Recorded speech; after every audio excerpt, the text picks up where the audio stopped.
Cancer যদি কারোর হয়, পরিবার কিন্তু অনেকটাই চিন্তায় পড়ে যান যে খরচ কি হবে। ক্যান্সার যে আউটকাম হবে সে তো অন্য ব্যাপার, কিন্তু খরচ কি হতে পারে এটা একটা বড় চিন্তার কারণ।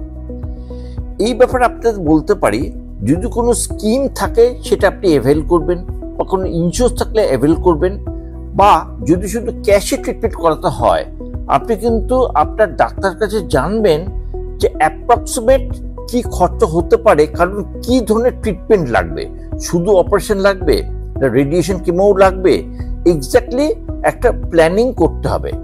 এরকম যেন না হয় যে আপনি ক্যান্সার ট্রিটমেন্ট শুরু করলেন কিন্তু খরচার জন্য শেষ করতে পারলেন না, তাহলে কিন্তু আপনি প্রপার রেজাল্ট পাবেন না। সুতরাং খরচার ব্যাপারটা একটা বিরাট বড় ইস্যু।